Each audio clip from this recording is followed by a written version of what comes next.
A very good evening, everyone. Welcome to HexSecure's very first AMS session. I'm Sakshi, Executive Operations Assistant here at HexSecure, and I'll be your host today. Before we dive into our conversation, I'd like to quickly share that this AMA is part of our 10-day cybersecurity campaign. Over these 10 days, we're bringing you practical tasks, expert sessions, and real world insights to help you grow as security professionals. This is a special opportunity for our community to interact directly with one of the most inspiring cybersecurity professionals we know, Mr. Tejas Krishna. From leading investigations to mentoring aspiring security enthusiasts, Tejas Sir has been a true force in this field. And today, we'll get to hear his journey, challenges, and insights straight from him. Well, here's how this session will work. We'll go through a curated set of community questions first. Towards the end, if time permits, we'll also take a couple of live questions from the chat. So please keep the chat professional and respectful. And of course, let's make this fun and interactive, not boring. Tejas sir, before we get into the technical side of things, I have to ask you this. How are you feeling today? Like being here with the Hexacare community? Good evening, Sakshi. Good evening, Hacksecure team. And good evening, my people who joined me in my previous sessions and the people who are new here. I'm very happy to see you all. I'm feeling great today. And how about you, Sakshi? Yeah, I'm doing feeling and everything quite well. So it's really wonderful. I think that already sets the right energy for today. So let's begin with something personal to your journey. So here's our very first question. Sir, many of us here are just starting out. So I want to take you back to your beginnings. Do you remember your very first real hack or investigation? Like, what was it like and what did you learn from it? So my first case wasn't that great actually. So as a I started my cybersecurity career when I was like a kind of teenager thing. So my thing was like basically to prank. My first hacking thing was like to prank my friends like in a kind of like I that time only I learned how to send like phishing attack, like Mm-hmm. the steganography, like doing that kind of WhatsApp attack and all those things. That time only I learned about, like, I didn't know that exactly it's a phishing attack. I just sent to my friends and they were like kind of like they don't know what exactly by happening. So this link, one of my senior, he got to know, he got it. So he was saying like this is actually cybersecurity. You are doing actually a thing. So this is actually called as phishing attack. So this can also lead you in many problems. So that time only I learned that this is one of a cybersecurity thing. So then only I was curious, like, okay, cybersecurity, what exactly it is? So I thought, okay, computer science is only like kind of with IT and all those things. Okay, fine, cybersecurity, that's a field in that. No, it's okay. Let me learn about it. So when I started learning about it that day, that time only I understand that cybersecurity is not about just a code and machine. It's about people, and until we address the human factor, technology alone will never be enough. Okay, that's such an eye opener. Now, a lot of students here look up to you and want to know if you had to give one piece of advice to someone just starting out, what would it be? Okay, so if you are just starting in a cybersecurity or a forensic field, it may be Mm-hmm. anything. So if you're going to start a cybersecurity or forensic, my advice is simple: do not rush. So this field is massive, like, and it's easy to feel overwhelmed. So yeah, like you can't, like, if you take cybersecurity, there are many subtopics like Mm-hmm. cloud, then you have the social media, then you have this, that. There are many cybersecurity fields, and if you come to forensic, again you have this analyzing part, then you have log analyzing, malware analyzing. There are many subtopics in that forensic part also. Mm-hmm. So the field is massive. So when I started learning, when I started my career, like when I was like during my prime time, I Mm-hmm. wanted to learn everything at once. Maybe it can be tools, or either it can be exploits, or malware analysis, or reverse engineering. You can name it but you can name it anything. But I wanted to learn everything at once. But during that time, I was like, okay, no, I'm okay. I think, okay, I lost somewhere. I didn't feel that I'm going on a right path. I Mm-hmm. know that I'm doing something wrong, but then only I later realized that I was lost in a big forest where I can't find an exit. So then I found from my mentors like how to do and all those things. So the key is this: pick one skill, one tool, and one learning lab. Stick with it until you understand it deeply and practice every day. So maybe you can spend an hour in a day, because you have 24 hours in a day. You're not gonna spend 24 hours just by playing, or just by sleeping, or just by chatting, or whatever it is. You can spend 1 hour instead of like spending more than 10 hours in a day, or in a while, or something like that. You can just spend 1 hour a day to learn the skill, to learn in a one particular platform. That will be a start for a beginner. That will be my advice. Yeah, makes total sense. I think we all been there. Okay, so in your opinion, what's the single most important skill every cybersecurity beginner should master first? So the fundamental of Mm. everything in cybersecurity is networking. Mm-hmm. So if you don't understand how a packets move, how the ports open, or how the protocol breaks, then the tools will be feeling like a magic trick. You know what I mean by magic trick, right? So it's something like a kind of mystery. You Mm-hmm. won't know like how exactly it happens. So you'll be able to use them, but you won't know why they work. So, and in cybersecurity, not knowing why is very dangerous, because it can lead you in many problem. You can get lost, like if you don't know why, if you don't know what is that why in that every question. You need to know how the why is, and how the thing is going on. So yeah, so my advice is start with networking, play with Wireshark, capture traffics, break things in lab. Once you see how the data flows, every exploit, every defense mechanism will make more sense. Mm-hmm. Yes, I agree. Networking, feels tough at first, but once you understand it, everything else in this cybersecurity thing starts making more sense. So, I actually researched a bit about your journey, and I'm curious what motivated you to choose cybersecurity as your career path? So for me, it started with a curiosity. As I said in my first question, Mm-hmm. like it was something like when I was a teenager, like you'll be having this thing called how to break things. When you start your childhood, you know how to break things. So after getting scolding, like all these things from your mom and dad, you'll be learning how to fix them if you break them. Otherwise, you'll be grounded in your house. So that thing, like breaking and fixing, is not only like kind of it's physical. It can also we can do it in like kind of software way, which is Mm-hmm. which can be done in mainly in cybersecurity. So that curiosity, that breaking, fixing, that slowly turned into a career. The truth is, I'm still curious today. That keeps fueling me, like how like keeping me going forward. That's inspiring, sir. Like turning curiosity into a career is something many of us here are dream of too.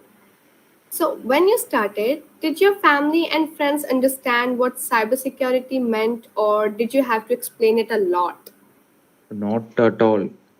According to my friends and my family, I am kind of some like some computer fixer, this computer technique who fixes the things, Mm-hmm. or I'm some kind of terrorist who do some unethical things, or some kind of what to say. You can term it as like some unprofessional way.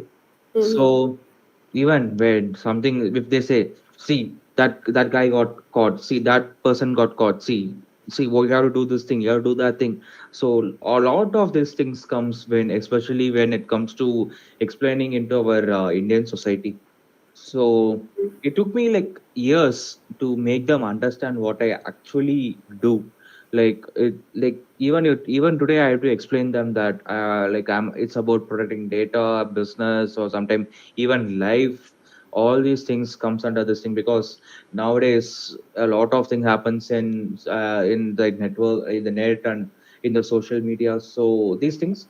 So this shows us the bigger point and public awareness about like is like the society Indians, especially Indian society, or you can even say like Indian society and Indian friends, all these places, they are not very well aware about this thing. I Exactly. will I will term you. I will just give you a situation where I was before. Mm-hmm. So first, I'll ask you this thing.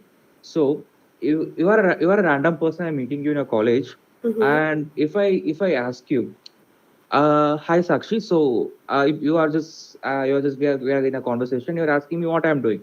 So Mm-hmm. I'm saying I'm a hacker. So what is the first thing that will be coming into your mind? Like someone in a black hoodie, computer, dark room, and hacking people, like getting unauthorized access to things, all these things. I will say my situation. So when I went to my friend, I said hi, and we were having a conversation, and suddenly she was like, what do you do for this thing? And I was like, I do hacking, and she is like, she first thing she is like, don't hack my account, don't hack my Instagram. No, the like, and even if like some of my male friends, if I go to like male friends, if I go and talk, like I do this thing for my career, their first thing is, can you hack Instagram? Can you hack my girlfriend's account? Oh my god. This will be the first thing from a guy, and don't hack my Instagram will be a thing from a girl. So this is the main two replies I get very often. If it is gonna be a boy, if I'm gonna talk about hacking, or if it's gonna be a girl, if I'm gonna talk about hacking. I think every security professional here can relate to that. So, was there ever a time you failed at a cyber investigation or a CTF, and how did you handle it? Like both emotionally and professionally? Yeah, that's a nice question. Actually, I failed a lot compared to how much I've succeeded. So I have failed like maybe you can't even count. Like you can count my success, but you can't count my failure. So I remember once in a CTS, it is a kind of a national event which happened in Delhi. I was representing my college. Mm-hmm. I like that was the last question, which was the highest, like which was very important, and which is like uh very much like kind of like main crucial point for us, because first portion and second portion wasn't a big difference. Mm. Even though that question was easy, during that time, during the time pressure, during that time pressure, and my this thing was so frustrated, I was doubting on myself. Like but later on I was like, I during that time I was like blaming myself, like if I have solved that question, Mm-hmm. I would have like kind of won the I could have won the trophy, or I would have won the challenge, or whatever it is. So I was blaming myself. Then I was like, okay, fine. What is the use of going back in the past? So let me just go back and think where I went wrong. Where did I miss those things? So that was a lesson that failure is a free learning. Like every failure is a log of what not to do next. Mm-hmm. So instead of like beating yourself, documenting your mistakes, and thinking about the same, use those things as a kind of a disease, write a prescription for it, overcome it, and come back stronger. That's Yeah. what my Mm-hmm. thing is. Yeah, failure is just the part of the journey. So, yeah, I think it's not the end. I'm sure many beginners here needed to hear that. So, do you remember your first ever aha moment in cybersecurity? Like, what happened and how did it feel? Yeah, the as I said before, like before question, I've said you like what happened in my CTF. So this happened after that 2 years later, like the same Pentagon like Pentagon thing I went. So that city of competition was named Pentagon. It happened in Delhi. So that I went. So during that time, the same things was happening. Like the same question came again. So I Hmm. was like, okay, fine. At that time I was like the same time, like there was only like some very less minute, like less time was like there for me to compete. Like I want to complete the thing because there was the same question, and the question was slightly bit different, but it was a similar question. It was like related to the same topic. So I was like, okay, fine, will I be able to solve, will I do the same mistake this time? My failure, like my last time failure, was a great stepping stone for me to just like kind of be like kind of be more focused, more calm, and which helped me a lot where I won the thing. So when I solved that question, I shouted the whole place, like I shouted in the whole where the big rank police people and cybersecurity people were there. I shouted that, oh, I have made it. So I wasn't embarrassed because the same place, the same question, the same where I was like left behind, I was able to compete again. So I think this is one of my best moment in my cybersecurity career, like winning Hmm. in that thing. Like, yeah, this I feel this is one of the good thing. Wow. I can actually imagine that rush, like that feeling you felt that time. Okay, so do certifications really matter as much as people think, or is hands-on work more important?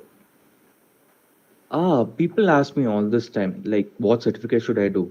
Like, how much certificate should I do to land a job or to stay in a job? Like, I need to do the certificate or that certificate. For me, I say this every time. So, this is the truth actually. The skills are more important compared to certificates. So, certificates is useful when you are going to only open the door. I mean, when you're only going to open the interview, like for the base criteria, for those things alone, certificates will be important. But think of a certification as a ticket to the interview room. But once you are in, your skills are what you're going to keep in the job. Mm-hmm. So yeah, get certified, but do not chase 10 certificates. Pick one that fits your career. Spend more time building labs and solving real-time problem. So instead of picking like 10 certificates and you're not going to spend time for the 10, you're going to do only little. So that time it will be a big problem to learn all the things. You can't grasp one proper skill. Mm-hmm. So it's my advice to pick one that fits your career. If you're going to spend more time, if you're going to be like kind of promising yourself that I'll be able to like kind of I'll be able to spend more time in it. Yeah, okay, fine, then no problem at all. You can do it. You can do many certificates, like you can do 3 or 4 certificates at a time. But it depends on how much time you're gonna spend in solving a like in like developing the skill. That's a really balanced perspective, sir. Many students debate this all the time. I think it's good to have clarity. So, which roles in cybersecurity will be in highest demand in the next 5 years? So, in my perspective, cybersecurity and forensics. Both the things I'll say Mm-hmm. is not a thing which everyone like. I mean, which like how to say, AI can't replace it. So you can see like many people have laid off in many jobs, many IT jobs, software engineering, all these things. But when it comes to cybersecurity, very less people are being like kind of laid off. So in my perspective, in next 5 years, I see four roles being in highest demand: threat hunters, cloud security engineers, data forensic expert, AI driven security specialist. So these four things, if you're going to start out today, so everyone will be thinking, okay, fine, so pen testing is a good thing. I will do only pen testing. I'll do only pen testing. I will say the thing beyond pen testing. The industry is moving. The world is moving. So toward like they are moving towards cloud automation and data. So the more you align your skills with that, the more valuable you will become. So this is my advice. Like Like these four things, again, I'll say threat hunters, cloud security engineers, data forensic expert, AI driven security specialist. So Hmm. these four things you can say that you can see in the next 5 years how well it will be coming. Interesting. That gives our community a clear idea of where to focus for the future, and we'll obviously work on that. So, for students, which skills are absolutely necessary before they can call themselves a pen tester? So in my opinion, if you want to call yourself a pen tester, Mhm. don't just learn how to run tools. So running tools is like it's something like it's not actually a proper pen tester how they do. You need to have three core skills. One Mhm. is you need to be comfortable with Linux as well as scripting. You need to have a strong network fundamentals, and you need to have a ability to write or at least understand basic exploits. So if you can't exploit if you can't explain why an exploit works, as I said before, this why is very dangerous. So here also, if you can't explain why an exploit works, then you are just gonna be a script runner, not a pen tester. So I'll give a challenge to all the people here. So if you are a new, if you are a new person, or if you're gonna be like kind of a new in doing Linux, use only Linux for a month. If it is gonna be if you're gonna do only Word, or if you're gonna do anything, just use only Linux. If you want to like learn how this works, you have YouTube, you have Google in your hands, you can do it.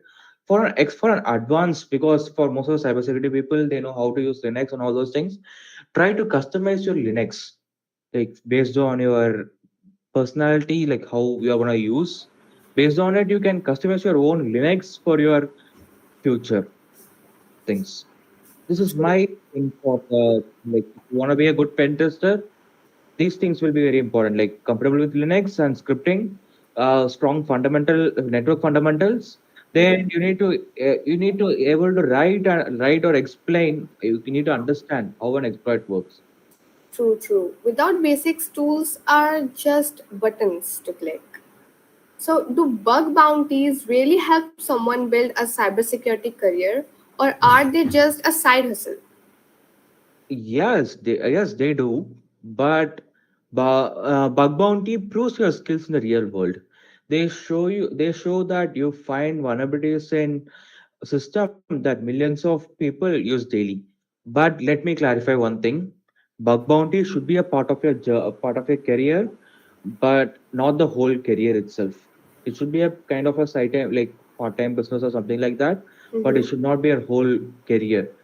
They are great for learning, great for proving yourself, but don't ignore fundamentals. Do not chase bounties. Use them as a stepping stones for to achieve higher.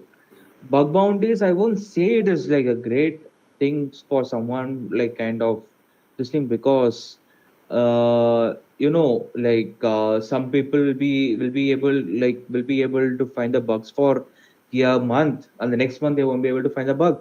So it's not a great thing, right? So to had like how to say, it's not a great career, like just a career, like having only as a bug bounty as a career. So it's a kind of a part-time thing you can work, and you have to develop other skills like SOC, or you can do some incident response and all those things. That's a very practical way to look at it. So, what are the biggest mistakes beginners make when starting bug bounty hunting? So I see these like some big mistakes in that the beginners will be making. So the first one will be they'll be chasing the payouts instead Hmm. of learning. So they'll be saying, "Oh, this has higher bounty compared to like this thing." So even if it is going to be a small bounty or if it's going to be a big bounty, it like instead of like choosing how much payout I'll be getting, like use it for learning. You can even do for like just thousand or 10,000 or lakh or 10 lakh, million, billion. You can do whatever you want, but it depends how much, or like how much Mm-hmm. you're gonna, how much you are gonna learn from it. So second thing is, many people I have seen a lot, they'll be like copying and pasting the payloads from the internet without understanding. You just go and type this attack. I need the payload. Now nowadays the chat GPT is there. So they give you all the scripts and everything. I don't know if chat GPT gives, but there are other ways where you can generate all these kind of responses, where you can generate the payload, your custom payload from the network itself. So these things are all like kind of like insult for the pen tester who actually, I mean, for the bug hunters who actually work hard, like who actually exploits them truly. So like we can, so the third point is I can say like giving up too quickly after for a few failures. So bug bounty is something like searching, yeah, searching a million ball, like searching a gold ball in a million of balls. So you have to like kind of you have to be, so you have to be like, you have to be, your hunting should be so persistent.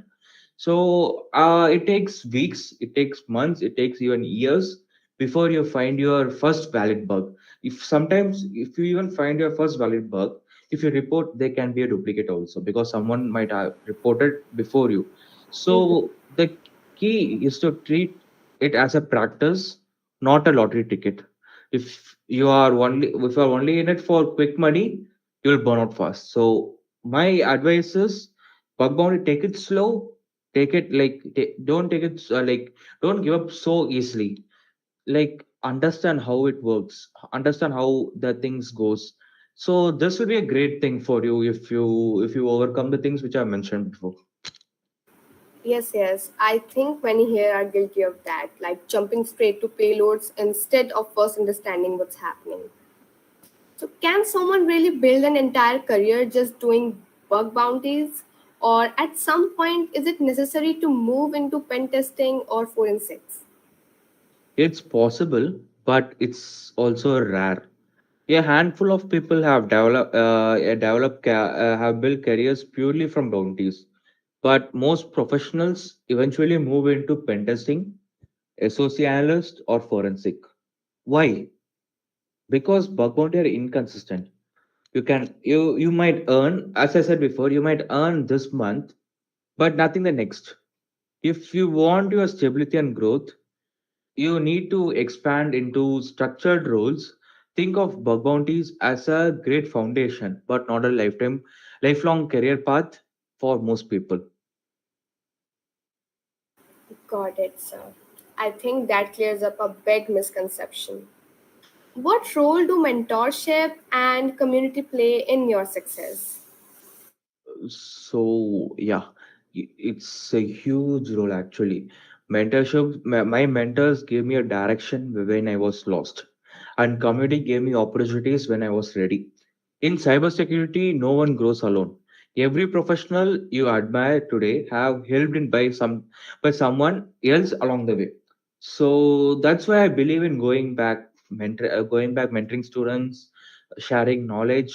The community is our strength. Without it, we would be like a lone hacker sitting in your soil. Without it, with it, we are an unstoppable network. So this mentorship and community, it's even for a student who is not like kind of very great in DSA or DAA, which you think like a very big thing in college thing. So I was not that great in DSA.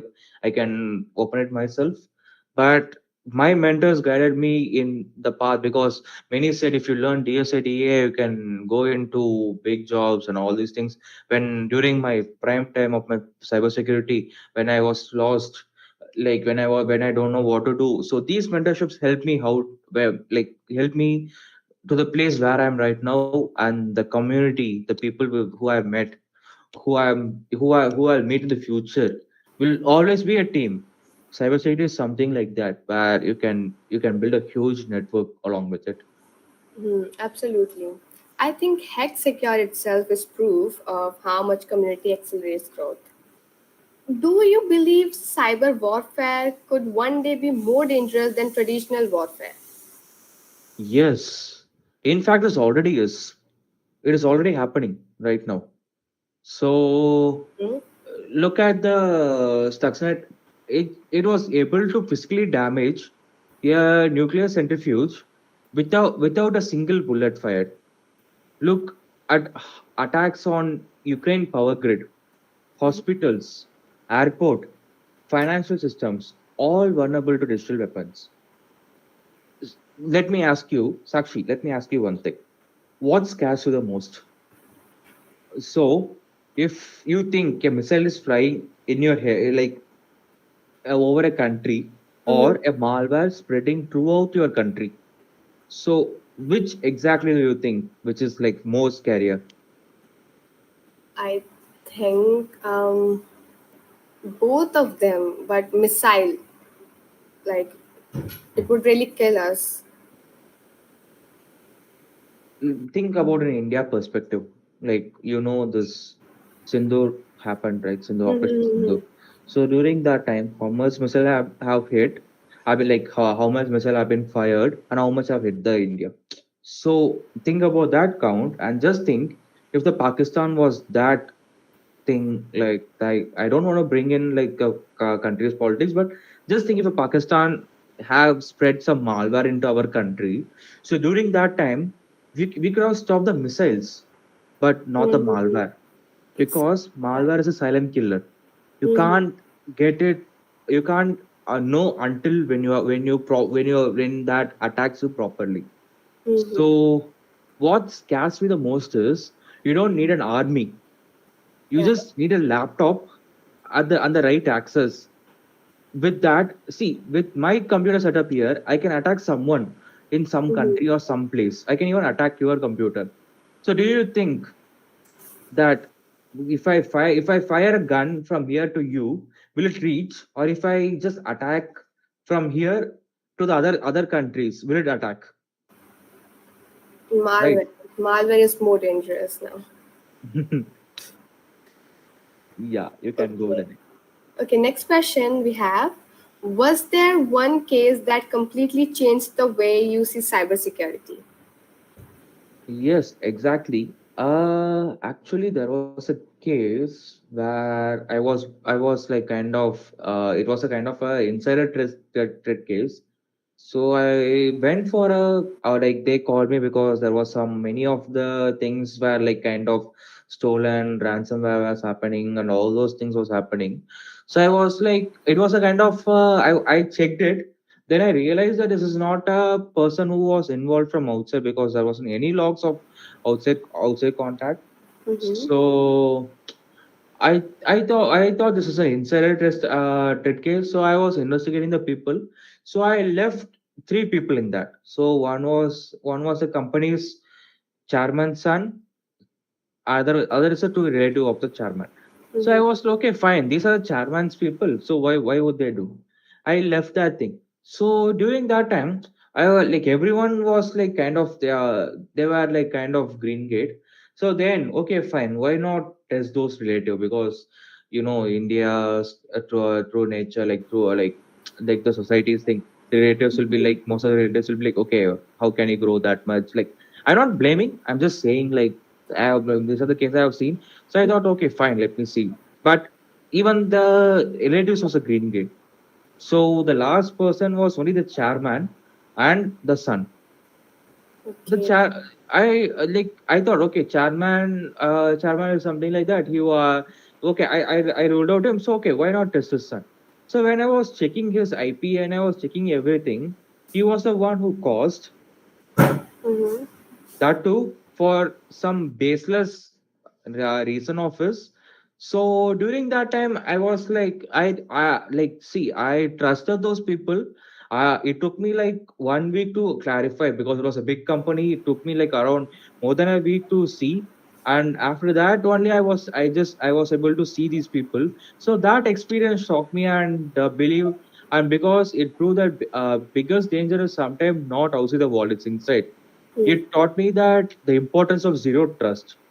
That made me, because when I was learning, when I was doing my practice, many of my mentors said you should have zero trust. You should not believe anyone, especially in cybersecurity field.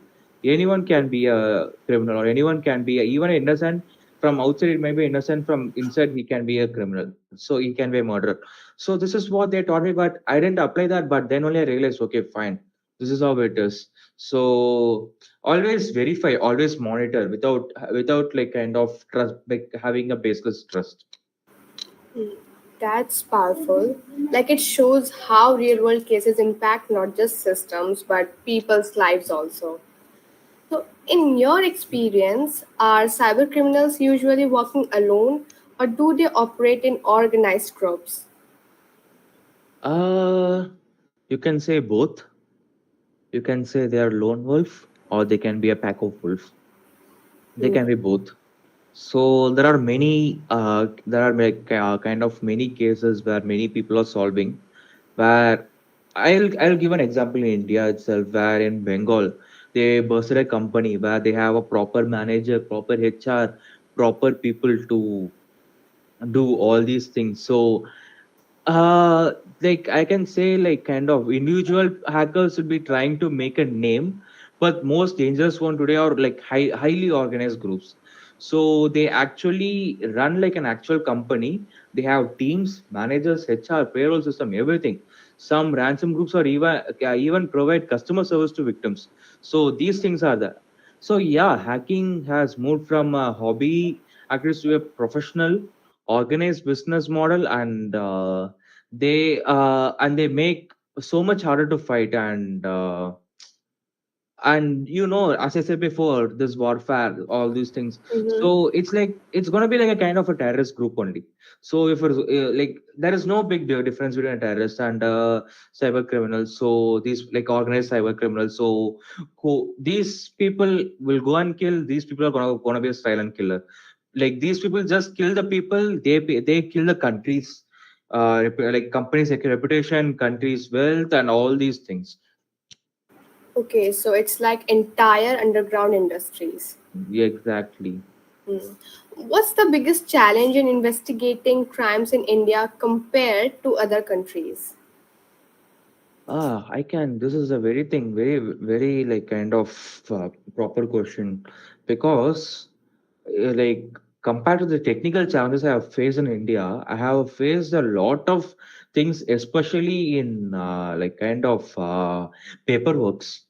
Because if you need to collect evidence, you need to specify, like if it takes me like a kind of a minute or something to image the device, I mean image the hard disk, but to make a report of how you collected the paperworks, especially you need to specify what hard disk it is, how much storage it is. You need to say what is the serial number, that this what color it is, what Mm-hmm. dimension it is. All these type of paperwork itself takes a lot of time. And after that, each and every like kind of every hint should be screenshotted, and it should be explained properly.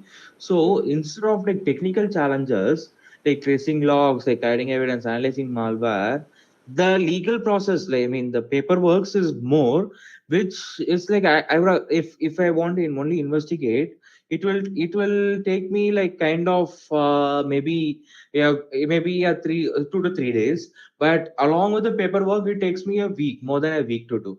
So by that time, even it takes more. Like you need to have many approvals before the things. So by that time, you get you get the proper clue or something. The criminal might have already been gone. He might have already be bailed out, and he might be already doing the something else. So this is where the other countries have an advantage. They streamline legal and technical coordination. That's what we need to work here also.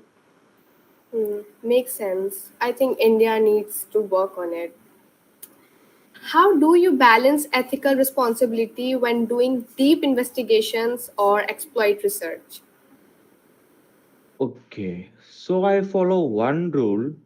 If this knowledge is leaked, if this information is leaked, will it hurt someone? That's what. If the it's not gonna be if it's not a thinkable question. It's gonna be like kind of a proper. It's gonna be a only answer is yes. Any information, any knowledge regarding these cases is always very like kind of dangerous both to the victim as well as the person who is handling the case.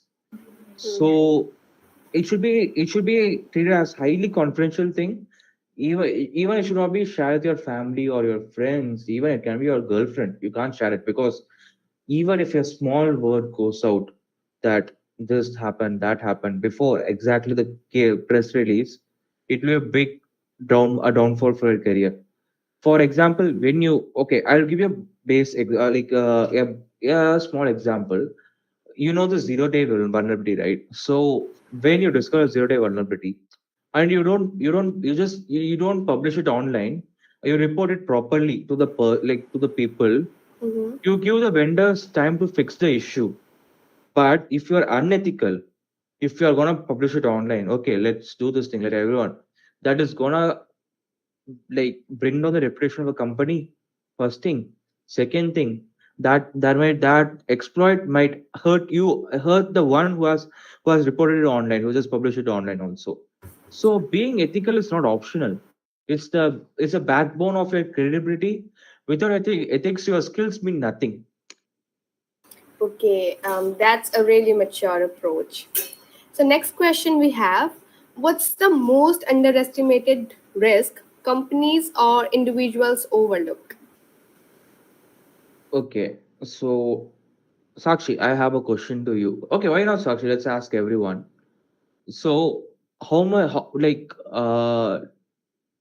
you have a password. How much other websites have the same password? How much time do you reuse the password? Most of the time. Yeah, then even if there is one breach in network, then what do you think? If you are going to have a company or if you want to have the thing, the most basic thing is password reuse because they'll be thinking, okay, fine, I can't remember the password. I'll keep the password, the same password. Either they'll be keeping if the person name is Ram, he'll be keeping as Ram 123456 or Ram some his date of birth or Ram is something related to his personal thing. So this can't emphasize like I can't emphasize this enough. People should think it's just my Netflix password, not a big deal. It's just my like some anime password. It's just some my Instagram password. It's just my this password or that password. It does not matter. Once an attacker has it, they try it on your Gmail, your banking, or your other accounts. So reusing password creates a domino effect. I can say it's a domino effect. So if for it like if I able to figure out one password, I'll be trying it on multiple things. So Hmm. with that, I'll be able to allocate I identify some of our passwords, which will be a big downfall for both the individual as well as a company. That's why password managers and 2FAs are lifesavers, but even password managers are sometimes leaked. Hmm. So small habits protect you from big disaster. You can use that quote word like instead of like doing like keeping the same thing, you can say you can change a different thing and you can use that thing. Yeah, yes, yes. It's so funny, like how basics like passwords are still such a huge gap. I'll change mine too. Cybersecurity is stressful and demanding. How do you decompress after a particularly tough case or incident? So there are cases actually that are mentally exhausting. So just imagine like tracing evidence for like 14 hours to 16 hours straight without even doing anything. If you don't decompress, you'll be like burning out like a lot. For me, how to say? For me, like I hear music, I watch some anime because I have a setup where one side my work will be going on other side I do my personal stuff like chatting, watching and all those things. So like keeping like side by side, so in this place my work, so if I feel like my head is gonna burst out, like that's how it will be. So if it's gonna my brain is gonna like it's being fried, so I'll just watch an episode of 20 minutes or something, or I'll just hear every time like music will be turned on, but not just the music, like I'm like the day it sometimes it requires some other things also. So I can say that music or some animes for me, anime or some YouTube videos. So these things will be a kind of some decompress for me to like in these stressful things. Sometimes the best way to solve a case is not by staring it harder, like making it harder. Just leave it for some time. Just go out, go for a drive, have a cup of coffee outside, not in the house. Have a cup of coffee, then come back fresh. That time you can be like kind of fresh again. That's what I feel.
I think there is some network issues going on with our host, so let's wait for some time.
Okay, in the meantime, so there are few questions has been posted in our chat.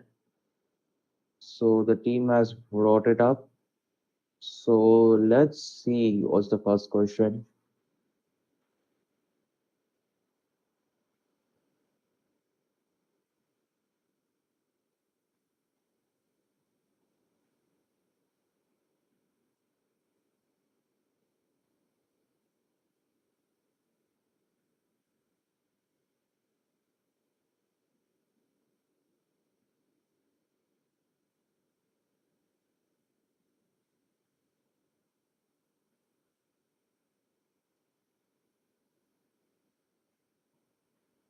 So yeah, so we have a question from what's his name again?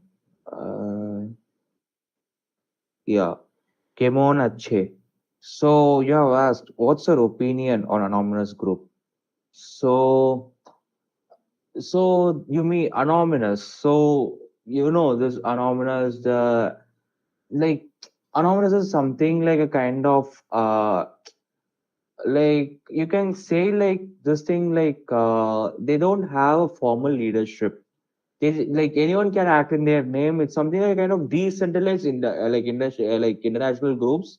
So they are known for this DDoS, especially the website defacement and data leaks. They usually target like government, corporation, and organization. They see as corrupt, obsessive, and unjust. So they use cybersecurity skills for hacktivism. So this hacktivism means showing their activism via hacking. So basically they do like they just do like kind of Robin Hood. So they do bad thing in kind of other people, but for their people it's actually good. So this is actually international group which has like what to say, which have like you can even say like they just do like to prevent the bad things from happening. And their symbol is often something like mm, i I don't know how to explain exactly. Like, uh, you know, this film V for Ventera. I guess I forgot the name exactly, but you can. I think it's film V. I mean V for it's actually a movie. V for Ventera. I guess I exactly I forgot the movie, but I'll put a chat if I get the thing. So that is the thing. So in so this is actually a decentralized international group. So let's see if we have any other question. What about if I have a password? This see, I didn't say if you have a weak password. I said if you reuse a password. For example, if you use the same, for example, this high new like all these things, if you use this password in a place where the website is breached. For example, your Netflix got breached, this password is being entered. So the same password you have entered again in your for a banking or for your Instagram or for your Meta login or something like that. So if you reuse the same password again and again, so during that time, during that time, like if I enter the password, it will be break now. So it's not meaning that like having a weak password is only a dangerous thing. If you reuse the password in many applications, so that is also a major vulnerability now. So that will also be a like a big thing now.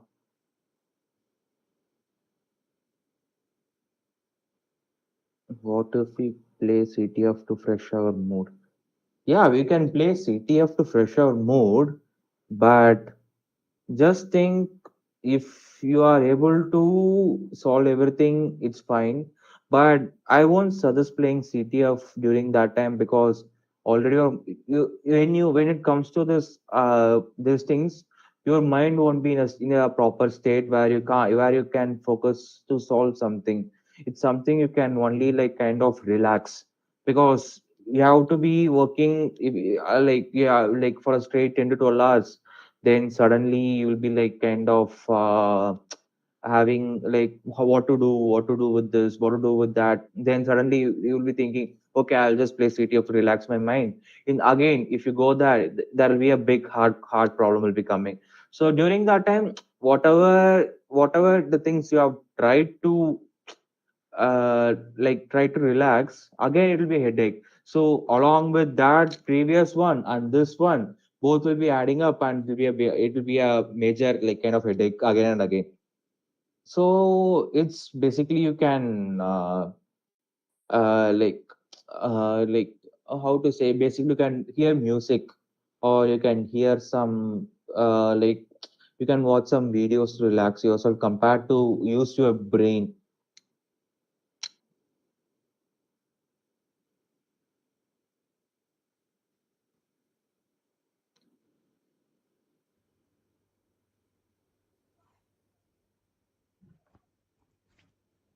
Hello.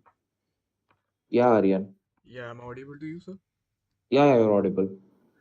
Okay, sorry for the inconvenience. There's some issue from our side. So we can continue with that question 20. Am I audible? Hello. Yeah, you're audible, Aryan. Okay, so the question is, has any book, movie, or even pop culture reference ever influenced your approach to cybersecurity? Uh, yeah, actually, I don't know how much people have known this person called Kevin Mitnick. So this guy is actually one of my most inspired hackers. So this guy actually went to jail for hacking into Fortune 500 companies. So one of his book inspired me a lot. Yeah, movies are there because movies are actually make me after, like before learning it's kind of interesting. Yeah. After coming into the cybersecurity path, watching those kind of movies makes me like kind of think like, what the fuck is this? I can say it openly. Wait, like typing like this, making some animation, and they claim this as hacking. People think that okay, this hacking is very easy, and they come into job, come into like thinking, and they'll be thinking, oh, what the fuck? Wait, what is the pain in the ass for me? I can't learn this. I can't learn that. I can't learn this big. So this is what. So compared to movies, books, especially the Kevin Mitnick's book and his biography has inspired me a lot. So it like it is not just it's not just about hacking. It's about the people, the ethics. It's about the system, especially. Yeah, people got curious after watching the same one or something. Mm. Yeah. So, do you ever experience imposter syndrome? If yes, so how do you handle it? Yeah, even today, after many years, after like having like 5 or 6 years experience in this field, I still Yeah. feel it. Cybersecurity is vast.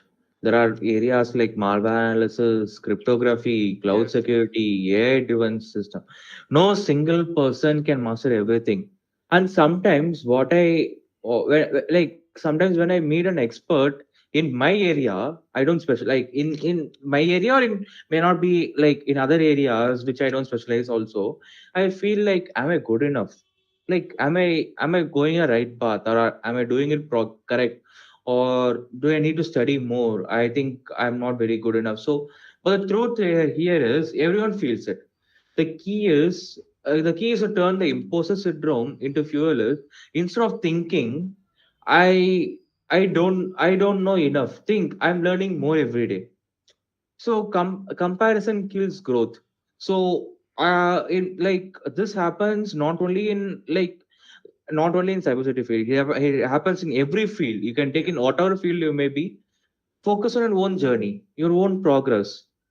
If you are learning, you are winning. Don't think like, okay, here Sundar Pichai has learned that much. I have not learned that. I have not learned this much. So I'm not worthy. Everyone has their own meaning in their life.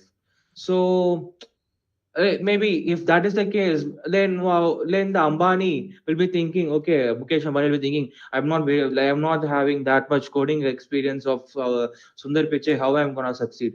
Think Sundar Pichai, like compared more than Sundar Pichai, Ambani is successful in one way and Sundar Pichai is successful in one way. So it does not matter how you succeed. It matters how much you focus on your own journey. Yeah, I So feel I can ask you one, how many of you have ever felt you're not good enough when you have been working hard? So this is exactly a imposed system because it's normal, and I know you this is actually live. It's actually an online meet, but if it is gonna be a real meet, I would have seen at least a 95% of the crowd would have been like kind of raising their hands because it happens in our society. It's normal. yeah, I feel that's a golden tip for everyone here. Like I feel that. So, here's a question from someone called I guess Akash. Okay. So he's asking, what's a mistake you've seen even experienced professionals making? What's can you come back again? Yeah, what's a mistake you see Okay. even experienced professionals making? Mistake. Yeah, You mean in the career or in like in what basis you are talking about? Like, it would be anything, I guess. okay, Yeah, the mistakes would be. I don't think so. I can open it, so I can say it like very openly. Like many professionals are so biased, especially when it comes to many cases. Many professionals are biased. So if that bias thing is not there, it will be good. And second thing is, uh, the technology is improving. Like technology is improving in like yeah, today's world. So once you work in a company for 10 years, once you're gonna be a old employee, so the layoff percentage of that employee will be less. So that person, okay, my layoff is less. I'm not talking about everyone. I'm talking about very few. So that person will be thinking, okay, fine, my layoff percentage is very less now. Why should I learn a new skill? Let me go with my old skill itself. So they won't be updated the latest technology. So that is a big mistake again by a professional. yeah. We all need to update it. Yeah. So here's a question from Ankit Jha. Like, work-life balance is tough in this field. What's your approach to maintaining it? So work life. So yeah, it's if you are married, it's a different way you have to handle.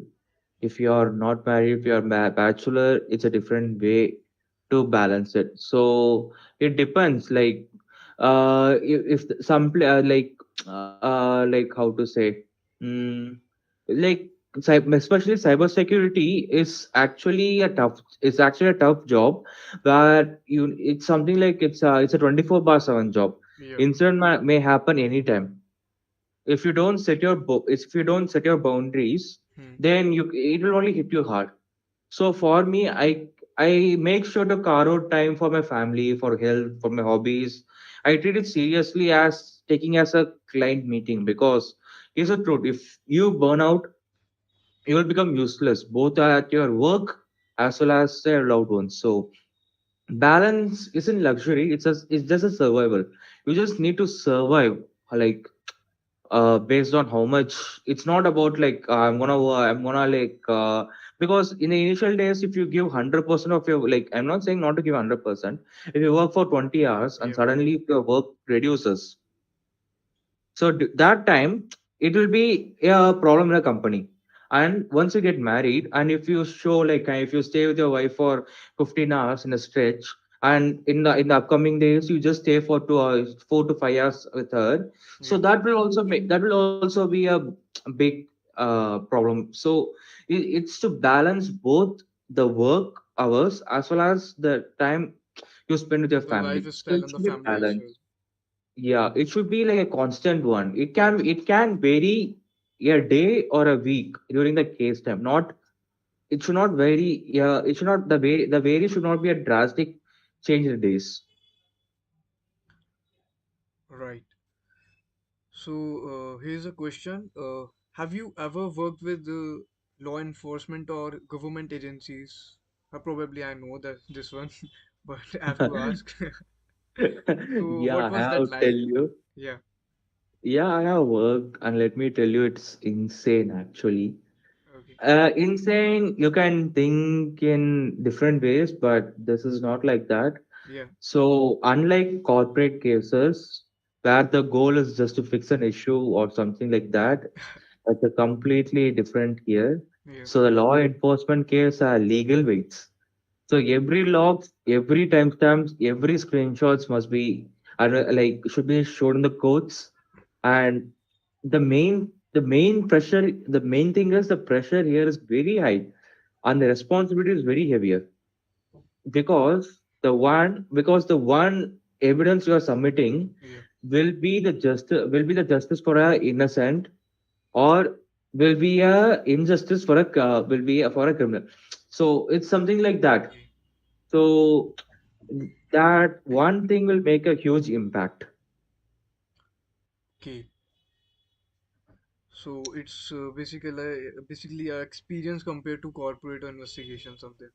Yeah, corporate, I said before, no, corporate, you just need to fix something. There is no big, yeah, there is also legal things are there. Compared to that, here, it depends on someone's life also, no? It's It's been a because, flag or something. ye- yeah, like just think, yeah, like there are many cases has been recently found, like a woman accusing a man for a false rape and something which has been found after a long time. So he has been serving in jail till this time. After after the court now only show that he is not guilty. Now just think of a person. Just think of that man who comes out. Just think of him. He has no job, no identity, proper identity. What he, like the time of his prime time has been lost. Hmm. So just think, 7 years of your prime time, your energy, your all the things would have been lost. Think about the society during the 7 years, how your family, how the society will be treating your family. So all these things, like all these things, the person's thing will be completely destroyed. So that pressure, like to show, like even just think if I give a wrong thing, think about the pressure and like the guiltiness. You won't like if you make an accident. Think about the guiltiness. The same thing will be here also, but that accident, if the person is alive, it's different. But here the guilty can't be curable. The more it will be guilty. Okay, so this could be from my side. Okay, I'm so curious about that. So, what's your opinion on AI and automation in cybersecurity? Okay, Yeah, so you want to bring in AI into cybersecurity also. yeah, yeah, So AI is actually a double-edged sword, yeah. which can kill an enemy, which can kill you also. Okay, So I can say AI is yeah, a double-edged sword. So on defense, AI helps us to analyze malware logs, detect anomalies, yeah. and automate response. It speeds up detection like never before because when it's a manual thing, you need to go through all the logs, which will be like millions of logs will be there.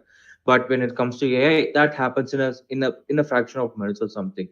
But offense, attackers are also using AI by like generating phishing emails, writing malware, even scanning for vulnerability or like automatically, like as I said before now, like during I think pen testing one, I said people used to generate these kind of scripts from chat gpt. That is actually actually a separate gpt for these things where chat gpt won't provide. Chat gpt won't be providing you regarding the hacking thing, but there is a separate website where it's like it's a based on AI thing where you can generate the vulnerabilities automatically. So yeah, so the challenge is not AI itself, it's how we use.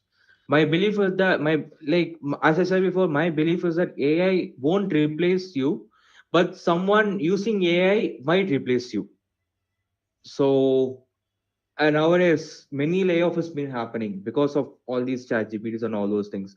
Before there's a lot of data entry jobs and all these things. Now you don't need that much. You just need to provide to Excels and it does every work. So the future belongs to the people who adapt it, like who learns who like not only the tools who learn how to use AI in those Hmm. sectors also.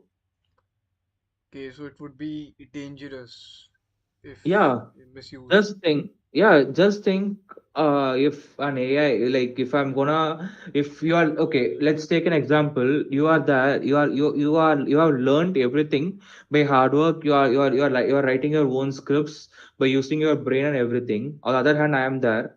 I'm using some GPTs to generate a script. Just think the efficiency, how fast I can generate. If I go to the job, Hmm. if we are both competing for a job in one company, just think in that time when you are there and I am there. If they ask me to do the job, if they ask me to, you can use whatever methods you want. I'm generating it faster than you. I'm giving the faster results. What will the company think? Okay, this guy is there. This guy can give us the results very fast. So this guy is more appropriate in this aspect. So people will be thinking in that way now. So that's why this is more dangerous. Yeah, exactly. So, finally, sir, it's a question. What legacy do you hope to leave in the cybersecurity field? Actually, I don't want my legacy to be about the number of cases I have solved Yeah, or the number of systems I have protected. Uh, I want it to be about people, about the next generation of ethical hackers I have mentored, about the people who learned from me, grew and went on the way to protect their own company or their own country. So my hope is simple that when I'm gone, there'll be hundreds of people out there who say, I chose this path because they just once guided me. That's to me the would be the ultimate legacy. that's a beautiful vision, sir. Truly inspiring to end on such a note. That's really grateful. So, thank you, sir, for sharing your journey, insights, and honest experiences with us. I'm sure everyone here will be like away, inspired, and with a clear sense of direction in cybersecurity. So, thank you for your energy and participation. I should thank Aryan, the founder of HackSecure, Thank you so much, sir. Lakshay, the co-founder of HackSecure, Yeah, and the beautiful lady who left in between. yeah, I don't know what happened, Sakshi. I yeah, should thank her in like for taking the session, even though if it is a halfway but an interesting one with a proper interacting way. I thank her for being like a anchor for me today.